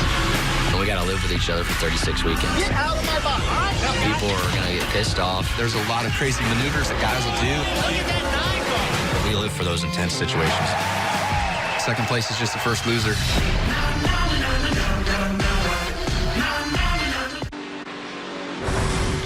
You know, when we do Xfinity Series races, we like to talk about the regulars, okay? But it's unavoidable to bring up the domination of Kyle Busch, especially when you come to ISM Raceway. 10 wins here in 22 starts, and look at the laps led. That's not in 22 starts. That's in his 10 victories alone. He's averaging, leading over 161 laps per victory. And I guess if you look at it that way, it's just a below average afternoon for driver 18 because he's only led 78 laps and there's only 38 to go. So he's not going to get to that 160 threshold today, even if he does lead the rest of it. What a shame. I'm so sad for Kyle right now that he is not going to lead that many laps. And with the crazy part about Kyle, and you're around him in the meetings and stuff, but I can guarantee you that he's going to come back and he's going to critique everything about that car and what they did wrong and what they can do better. And he's just a competitive guy, and he's always going to detail everything that goes with that race car to make it go faster. He is. You know, I remember when he was injured back a few years, I went over to see him, and he had a big notebook, and he was taking notes when he was watching the races of everything that was going on. So he's just a competitor, and it's amazing to watch. Well, look at Ryan Truex. Second place right now. Dale Jr. worked the deal with B.J. McLeod in the offseason to get this number 8 because Jr. is going to run a throwback paint scheme at Darlington later this year. One of the many various drivers that will get behind the wheel. Going to see Jeb Burton in a few weeks' time at Texas Motor Speedway. We need to give Dale Jr. a shout out for putting all these young kids in these cars and starting all these careers because he gives a lot of people a chance. Tyler Reddick is third. I feel like he's been third all afternoon. Reddick has been great. 3 straight years where he's been with a different race team and doing good things for RCR after winning the championship for Dale Jr. last year. On board with Austin Cindric. He's worked his way back to the top 5 after winning stage 1. And there's John Hunter Nemechek. Second last week at Las Vegas, very quietly. Opened at Daytona with a top 10. And you can see kind of a yo-yo day for the driver out of Mooresville, North Carolina. His dad, a former series champion, and he's got some company in the form of Brandon Jones. And Brandon's done a great job today just keeping himself in the mix, as well as Michael Annett here. I mean, he's had another solid day. We saw him get stuck a little earlier in the race with some track position, but he's worked his way back forward. I look at all these drivers and I immediately think to the new driver crew chief relationships. You see a lot of positions changing here and a lot of guys working together for the first time, and none of that worked out for Nemechek. He drops back to 8th. Custer now up to 6 behind Jones, and he brought Michael Annett with him. Yeah, Cole Custer, he gained 2 spots right there in 1 lap, so that worked out for a pretty good lap for Cole. Got Mike Shiplett on the box, and I think the minute he came over there, the expectations, which were already high, changed again because Shiplett has had so much success in recent years at Chip Ganassi. Yeah, he has. You know, the 42 car was one of the, if not the best, Xfinity cars over the last couple of years, and now having them over with Cole is going to be good for him. You know, Cole's a great driver, and he's improved a lot over the last year and a half, and I'm sure they're going to win more than a couple of races this year. It takes time, you know, when you put new people together, and you, especially when you bring, you know, a new crew chief outside of your organization into your organization, and the different thought processes and all the things that come with that. All right, how do we implement this into what we've been doing, and what's going to work, what's not going to work, and sometimes that's hard to do, and it takes a little bit of time. You know, you look at the top 10, and the final car in that category is Chase Briscoe, who you see here. All of those drivers are either working with a crew chief for the first time this season or had limited opportunities to work with them a year ago. So this is the first time they've done it on a regular basis. It speaks to that learning curve and how quickly everyone is adapting. Well, the beginning of our season is a learning curve as well, because you go to all these different styles of racetracks, and this is our first short track of the year, so that learning curve has gone to different racetracks to go along with learning the people and how they work together. Noah Gragson started on the pole, was second in the Gander Outdoors Truck Series race here last year, driving the car that won the championship in 2018, the 9, and there's the 11 of Justin Haley. He and Chris Rice went up to Ohio. That's the home of owner Matt Collick. Spent some time with elementary school students this week doing some engineering type work. And Tyler's a guy that works on his own race cars. He's done a lot of short track racing, so he really understands, Justin Haley understands what the cars are all about, and certainly it's good to see him in the garage. Saw Haley there, or rather Allgaier's 13th. Cole Custer there making another move. Looks like he's able to rebound after that rough restart and start to kind of pick his way back to the front. Had it set up for the long haul, I guess. Well, I think you're seeing how well his car is actually working because of the fact that he's able to pass cars, and we've talked so much about track position and how much worse your car gets behind people. You see how much better his car is handling than the cars he's racing around right now, but that's what happens when you have trouble on a restart and you lose 5 or 6 spots, and you just have to work your way back forward. But obviously they've got a good handling car right now. Since the speeding penalty, nice little rally here for Chase Briscoe.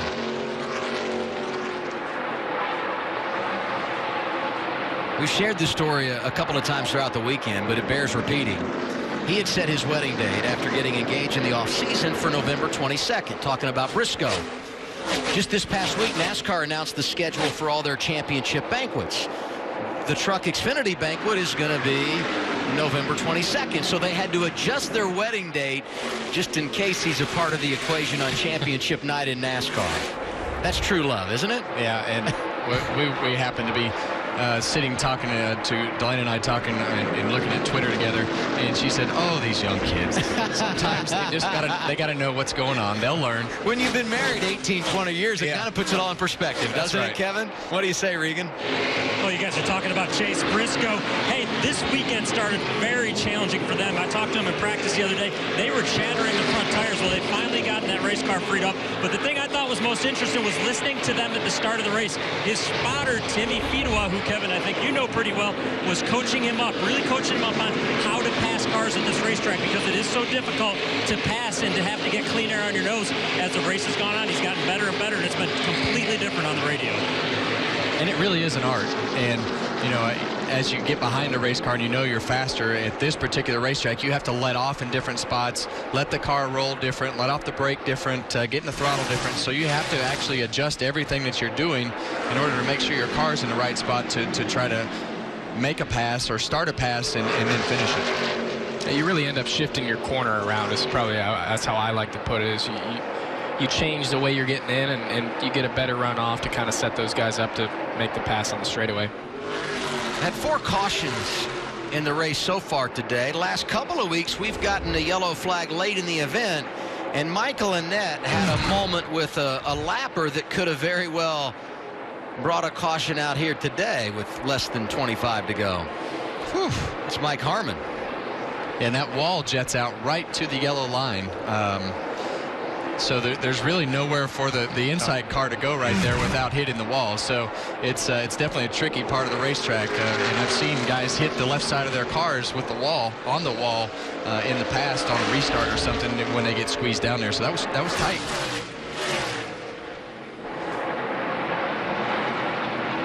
What do you think Kyle's thinking right now? He just out here cruising around, or?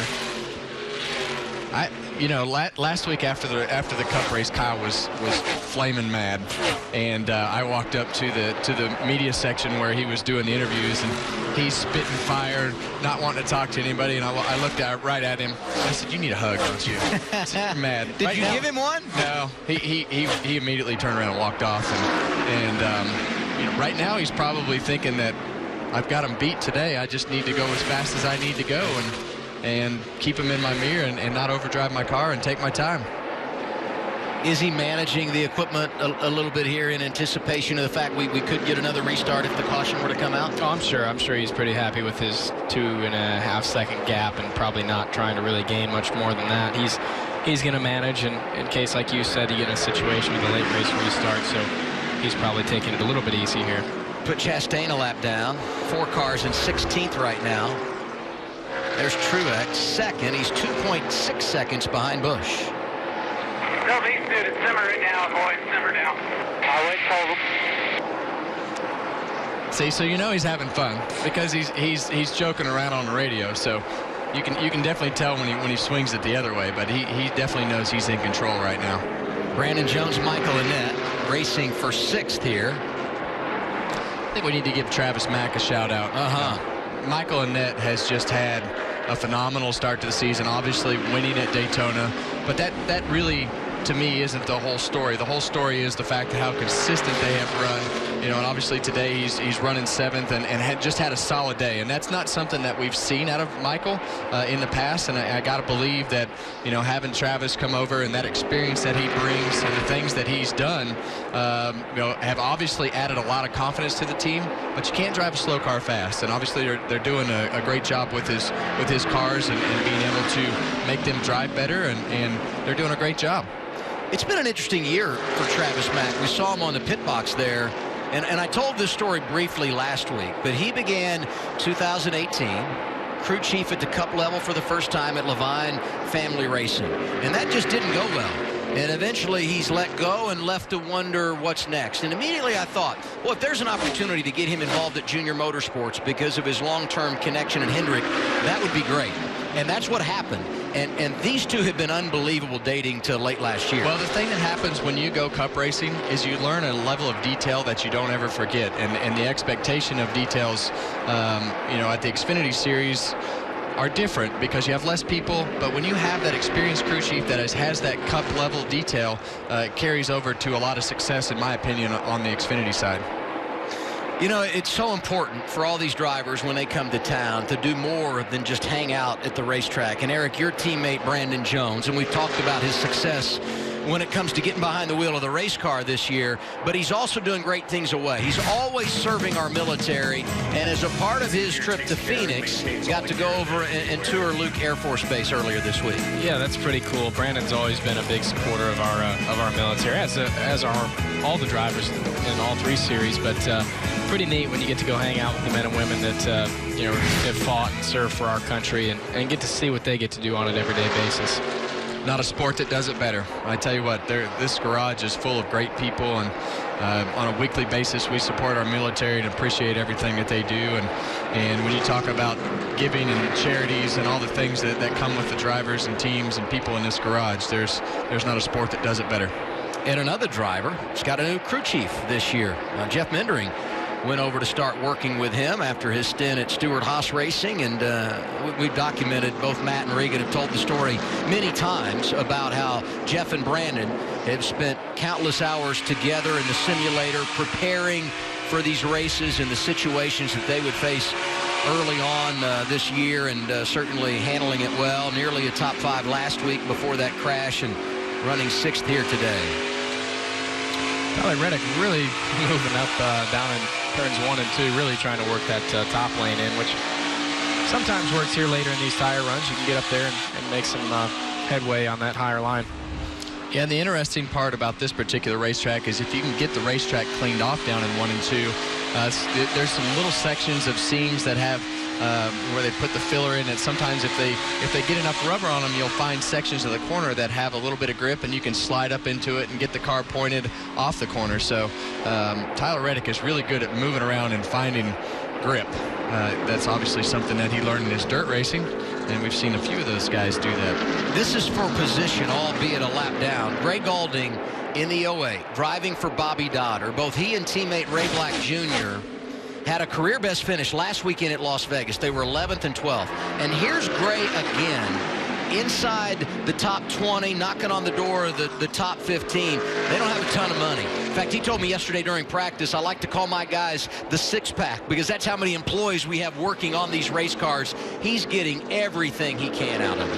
Yeah, and that really makes me feel old because we used to have a go-kart track at my house, and I remember Gray coming over the first time, and I think it was 7 years old. So now he's up here driving cars, competing on a full-time basis. It's amazing how fast time goes by, but they're doing a great job with what they have. Well, his dad, Dwayne, was a longtime supporter of Jason White, who raced in the Truck Series and here in the Xfinity Series, and it was that relationship that fostered with Bobby Daughter, and that's why Gray Gaulding is driving the car now. So you get down to 8 to go. You've dominated the race. No doubt you've got the best race car. Now do you start to hear all the kinks because you know the checkered flag is near, Eric? Well, yeah, I mean, when you've been this good to here for the last 100 laps or so, you're at this point, when I've been in this situation, you just want to see that white flag. You want to get to the point where you know you're coming back to checkered. You don't want a late race restart. You don't want to have to go through that all again and have an opportunity to make a mistake or give it up. So I'm sure Kyle's hoping for that white flag here anytime. See Brandon Jones here with Michael Annett. Just in front of them, getting by moments ago. Chase Briscoe talked about his great run late after a speeding penalty. There you see Chase in the 98. And he's gone forward. That car has really come on well as we've gone deep into this run. You know, another dirt racer, those guys seem to really thrive on the long runs and some tire conservation. And when these cars start to slide around, he seemed to move forward here on every run of the day. The one thing about the dirt racers that always amazes me is they're just never afraid to just throw it up in the third lane, see what's up there, move around the racetrack. For me, I feel like if I get off the lane, I'm going to drive up the racetrack into the stuff and, you know, drive it into the fence. So yeah, I feel the same way. Or when they come off at turn 4, smoking the right rear every other lap, they don't seem to mind that either. 5 to go for Kyle Busch. Most wins all time at a single track by a driver in the Xfinity Series. Mark Martin at Rockingham. He got 11 victories there. And if Kyle can hang on, he's going to get his 11th win at ISM this afternoon. Do you ever wonder where he puts all his trophies? Down to 4 laps to go.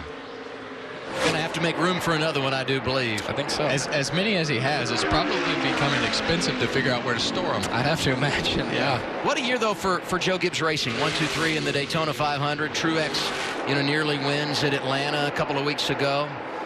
Christopher Bell dominates at Atlanta. Kyle gets it done last weekend at Las Vegas in the Xfinity Series. We talked about the strength of Brandon Jones over here. I mean, you guys across the board really had it handled there. Yeah, we've had some good cars to start the year off. The Xfinity Series obviously been really strong. I think we've got a few strides to make on the Cup side to get where we want to be, but JGR always does a great job on both sides. But the Xfinity Series, they've really thrived for years over there on making gains and being the top team. For Kyle Busch today, it would be NASCAR win number 198 when you look at the top 3 series as he continues to chase down number 200. By the way, he'll make his 1,000th start in the top 3 series in NASCAR in our Xfinity event at Texas Motor Speedway in just a few weeks. And now he just wants to see the white flag, as Eric said, and he's going to get it this time around. The white flag is waving. 1 lap to go. Sponsored by Credit One Bank. That is one good feeling when you see that white flag and you've been leading all day long and seeing that thing and knowing you're coming back.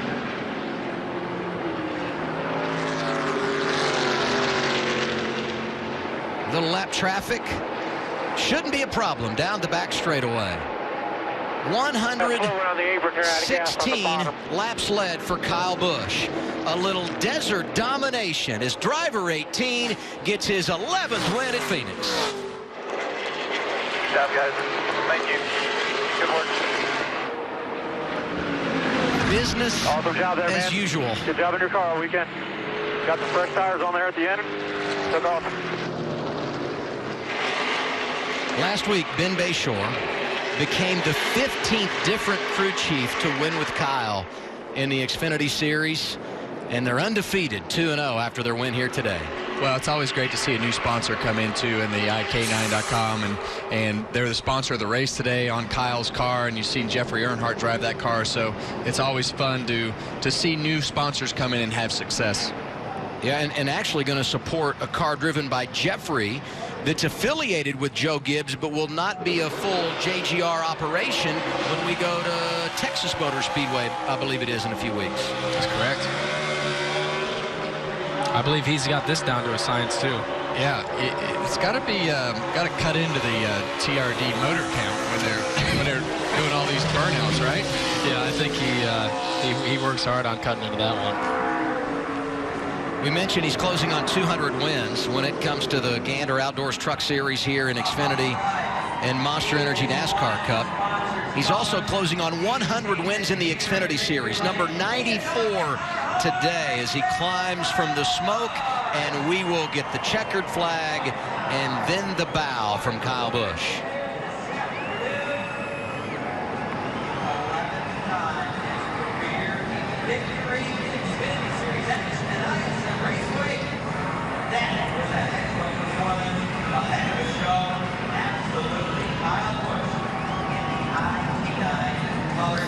He'll try and make it 3 in a row next weekend because he's back in the 18 car as we head off to Southern California, racing in Fontana at Auto Club Speedway. They better get back in that one before it rolls off. Yeah, it's trying to leave. An incredible day for Kyle Busch, leading 116 laps and claiming the win here at ISM Raceway. Okay, Twitter trolls hit on us for celebrating the terrific trifecta of Kyle Busch. I know it's coming, but he was unbelievable today. 995 NASCAR starts. He's won 198 times in the top 3 series of NASCAR. You see the percentages across the board as far as top 5s and top 10s. And he's led a ton of laps. And as Eric said, he's pretty much perfected this celebration. And, of course, he knows his way to victory lane. Regan? Well, plenty of experience celebrating in victory lane for Kyle Busch, as we have documented. Gatorade flowing, water flowing. Kyle, you made that look easy at the end today, but it was a challenge early on. We listened to your radio a lot. You guys had to work hard on this race car to get it to where it was fast enough to win. Yeah, kind of like last week, but Christopher was certainly going to give me a run for my money today, so can't say enough about our guys at Joe Gibbs Racing. Obviously, they build really fast Supras, and I want to say thanks to iK9. This is the iK9 Service Dog 200, so certainly it's really, really cool to be able to win for them again and to be able to put them in victory lane back-to-back and in their race here at ISM Raceway. So I'm super thankful to them for the opportunity to come out here and run a few races each year and to be able to put on a good show. I mean, Christopher, I hated he got caught up in that mess, but obviously it was going to be really a fun run to the end there. And yeah, I mean, certainly want to give thanks to Mark Cronquist. These JGR engines were strong, and you know, Monster Energy, Cessna, Adidas, DVX, Cywear, Black Clover, and the fans. I mean, it's always cool to come out with Rowdy Nation and having their support and everybody that backs us and what we're able to do and what we're able to accomplish. And obviously we're doing a lot of those things these days, and there's a lot of talk and all that sort of stuff. But hey, you know, if I'm allowed to enter a race, I'm going to enter a race. I'm going to go out there and race, and I'm going to go out there and try to win. And if I win, we win. If not, we got to go again the next time. But these guys here, they're great. So, you know, congrats to all these guys that worked so hard to get me to where I'm at. And I can't believe Regan did not invite him to go crowd surf with the 500 fans that are down there in the pit next to Victory Lane. Maybe tomorrow, Matt.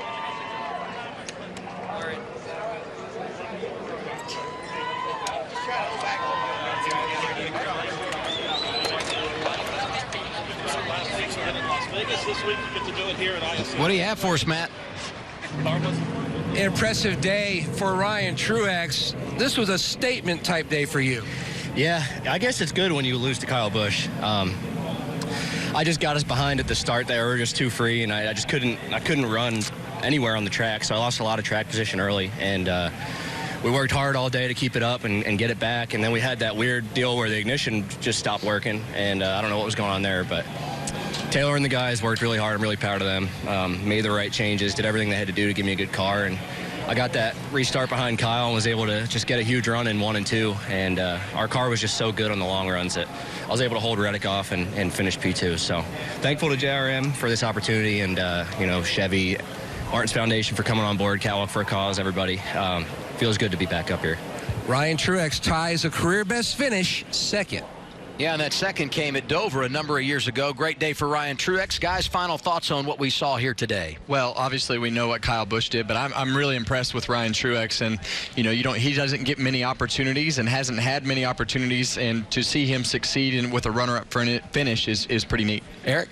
Yeah, same for me. Ryan coming at the end of the race and having such a great day was great to see. Chase Briscoe making up all those spots at the end. Austin Cindric having a good day. A lot of Xfinity regulars had a great day.